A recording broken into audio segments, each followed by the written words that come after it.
suivi de votre recommandation impérative allant dans le cadre de la consolidation démocratique en République du Sénégal. Ceci est donc, en présentation sommaire de notre carnaval de chronogramme. Voici donc le moment où nous allons donner la parole à notre chef de mission adjoint délégué de faire lecture de notre déclaration à mi-parcours du suivi de la campagne électorale en voie d'achèvement ce vendredi, précédant la tenue du scrutin du 23 janvier 2022 en République du Sénégal, laquelle déclaration vous sera transmise comme tout à l'heure. Le panafricain des compétences en synergie, en abrégé CPCS, coalition d'entités et d'acteurs de la société civile africaine et de la diaspora, qui œuvrent en synergie lors des processus électoraux pour la consolidation démocratique sur le continent, avec pour socle majeur à aider à tenir le pari pour les populations que constitue la paix et la responsabilité citoyenne au service de nos États africains dans leur marche en quête ou de consolidation démocratique. Il importait donc pour la direction internationale de notre dynamique en consortium d'envoyer une équipe d'observation électorale pour suivre divers aspects du processus électoral des élections locales du 23 janvier 2022 en République du Sénégal. Ainsi, à cette étape de suivi séquentiel de la campagne électorale et munie de nos types d'accréditation, nous constatons que le Sénégal des valeurs, le Sénégal de son peuple, de ses populations et de sa classe politique, tous et toutes engagés, le Sénégal de l'élégance politique et de la responsabilité citoyenne qui s'est élevé au-dessus de toute contingence, va aborder dans quelques jours la phase de vote proprement dite relative aux élections locales du 23 janvier 2022 en République du Sénégal. Pour apporter de manière équilibrée toute information, tant à l'opinion nationale qu'à celle internationale de nos pays africains en pleine construction, que nous souhaitons toujours voir se développer dans la paix et la responsabilité citoyenne de tous et de chacun au service de nos nations. Pour nous présenter, certes officiellement à vous, suite à l'accréditation que nous avons obtenue hier 19 janvier 2022 et dont nous remercions les autorités électorales sénégalaises, par ricochet la Direction générale des élections, la Commission électorale nationale autonome,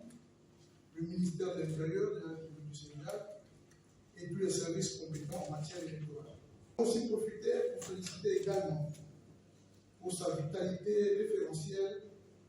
au service des nations sénégalaises. Parce que certains de nos fêtières du monde ont travaillé et continuent de travailler en synergie avec certains acteurs nationaux de la société civile sénégalaise. Et cette alchimie de collaboration,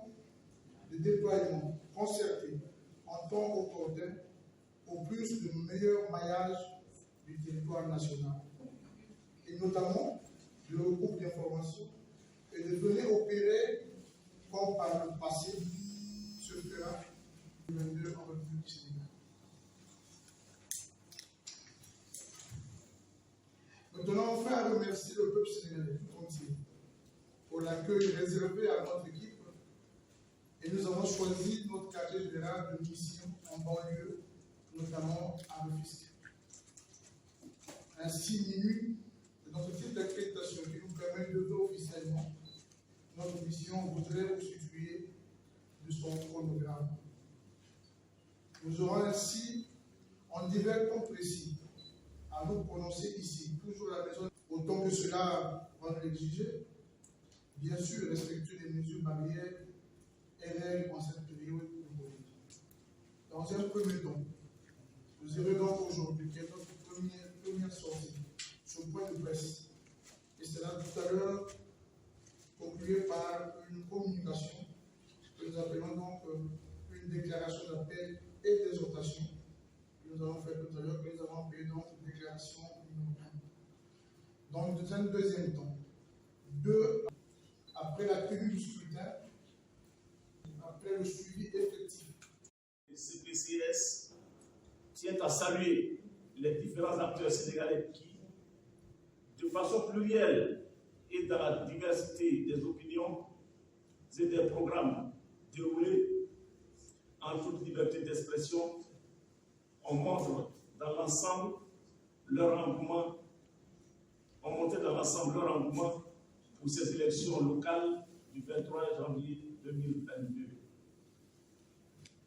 Notre mission félicite le Sénégal pour cette innovation de consultation électorale locale avec une élection au suffrage direct lors de ces locales, consacrant celle-ci à un ensemble référentiel pour l'Afrique. Cette consultation électorale des élections 2022, à l'entendement de notre mission, se doit être appropriée par chaque Sénégalaise et chaque Sénégalais pour sa réussite en vue de la convertir en ordre de consolidation démocratique par la participation importante de tous et que nous souhaitons de rester civilisés et surtout citoyennes dans le calme et la paix en allant sereinement aux urnes. Il est bon de noter dans son ensemble une campagne électorale qui se déroule assez normalement, malgré les incidents de violence regrettables enregistrés dans certains endroits, notamment à Guédiawaye,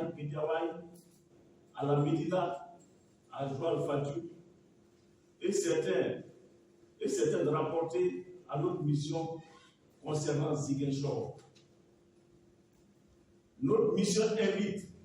tous les acteurs, sans exclusive, en dépit des divers enjeux que revêt cette consultation électorale, à se transcender pour le Sénégal dans un respectueux de la légalité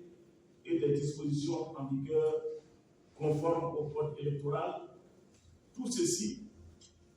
lors des diverses phases subséquentes et à venir du processus électoral en cours, faites en amont par le collectif des imams religieux et oulémas du Sénégal pour leur appel solennel à la paix lancé à l'endroit de tous lors des actes préélectoraux et bien en amont de la campagne électorale. Par consultation de groupes d'observation et le recours d'informations avec des ONG nationales sur le déroulement des opérations électorales, notamment le vote et tous les divers aspects. Le processus de dépouillement du vote fait sur place dans les bureaux de vote initiaux. Celui d'agrégation et de consolidation conformément au code électoral. Le troisième temps, nous nous prononcerons après la proclamation des résultats